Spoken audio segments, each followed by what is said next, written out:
Good day to all my friends, subscribers, and viewers. We have a new listing. This is 1,994 square meters. Tax declaration, dili pa title. And ready for title ni siya guys because it's one tax declaration. Tibuok yun siya nga papilis. And second lot from the barangay road. And few minutes walk away from the beach resort and white sand beaches.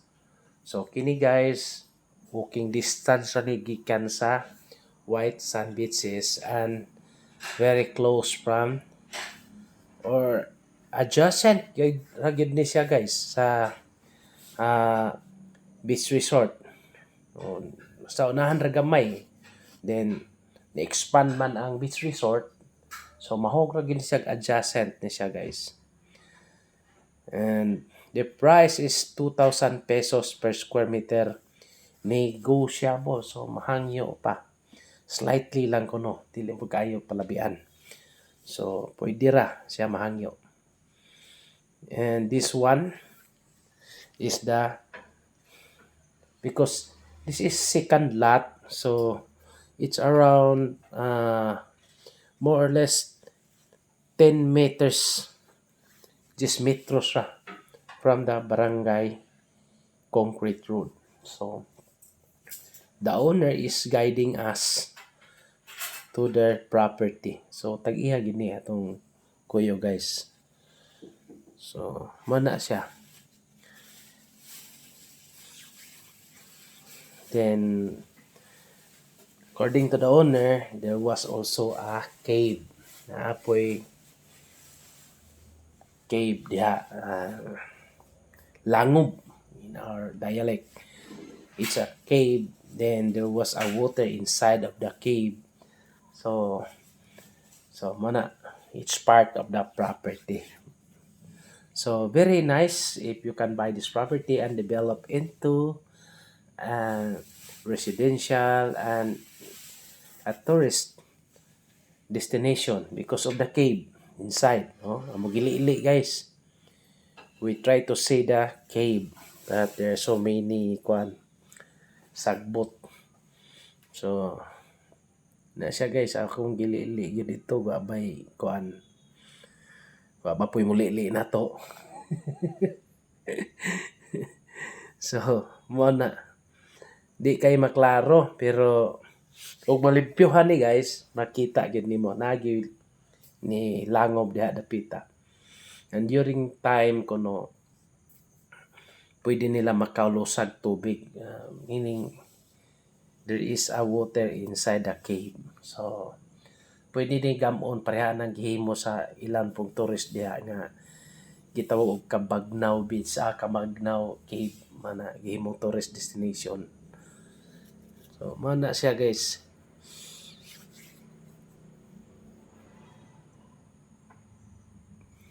So among gitan-aw no, akong gilili dito naagyod tinuray.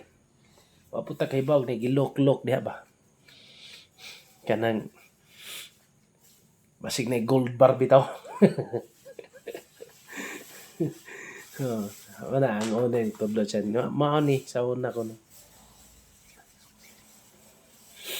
So imagine the size is 1,994 at 2,000 pesos per square meter negotiable. So actually guys, even if tax declaration okay gyapon ni no kay tax declaration sa Bohol magod we are one of the mga pag-process ba sa free titling. So barato ra kaayo, wala gyud bayad nga dako. So more or less 500 pesos murag maana na siya. Maka-process na kasi tulo nimo although na mga additional kana balang siyempre magpapirma malagi kas mga gitawag og barangay captain ana ba ipod mahimog mungisi lang po kamo atubang dito ka magpirma imo sang tagaag kuan kanang palipay ginagmay lang ba isang palit og sigarilyo. So mo na ang tag-iya o ingon kamang-kamang siya pod pareha ko among gilili ang cave. Na mo gyud siya diha mo gyud ko na mo ni side mo na pero nalimpyo pa ni ako sad lili sad ko diri ako sang gitan-aw naa gyud tinuray murag ya kung gilili sila mo to nga nili ako sang gilili basig na inili sad ako dito ba. Pero anyway, mao lang gyud to ang istorya sa tag-iya no. Nindot daw din kay naay cave ba. Can be converted into a tourist destination gihapon or attraction. Kay there are so many tourists man pod sa Anda Bohol. So, man na siya guys.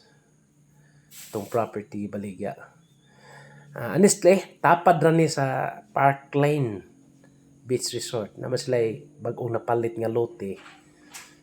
Mo na.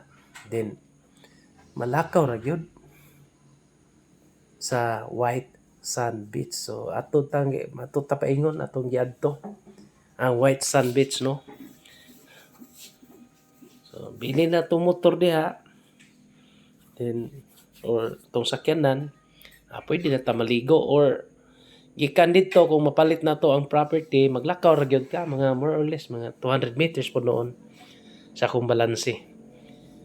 Paingon sa beach. Ana. Ato gyung gi suwayan ba. Ug asa gyud ni tama no.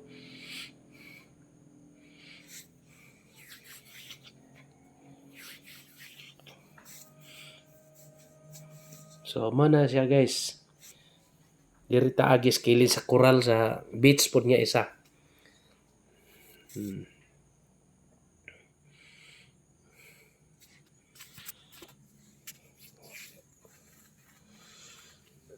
Then, ang rough road pa pero according to the owner, there was already a budget kay since tourist naman gyud pod ang lugar niya. Napod si Parkland diha nakapalit or napod si Parkland Beach Resort ba mana nga improve na gyud ang lugar. So imagine our price is just only 2,000 pesos per square meter and mostly manggo diha guys ranging nag 4,000, 3,000 mo ni mga pricing diha dapita uban gali 6,000. And since this is a tax declaration murag mingon ta nga tax declaration is for tax purposes pero that is one of our requisites as an ownership man pod kay since the tax declaration is the name of the is under the name of the kuan grandfather of the seller man pod grandfather na guys. Then silang ang anak there was two, one is still alive and the other one is already died long time ago. So still there, the children are still there, then the other one. So pwede ra gyud makasign during deed of sale. So mas barato ra man pod ni yun in reality. So mana siya guys. Nya dirita ni agi no sa Coral sa Picas Beach Resort itong gilantaw gyud kung tinuod bang walking distance to the beach ano siya guys.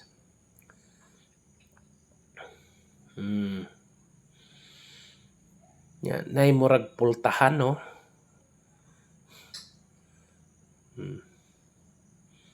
Sulod ta diri murag pultahan nagyanan.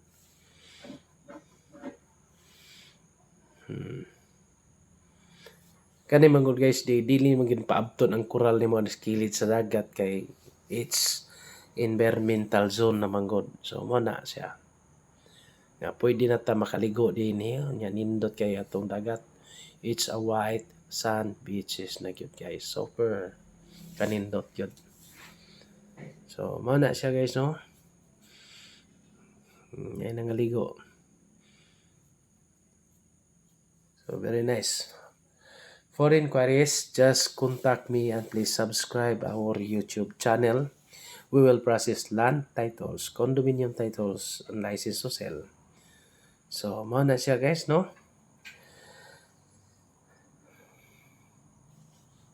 Then if you have properties for sale, just submit it to us.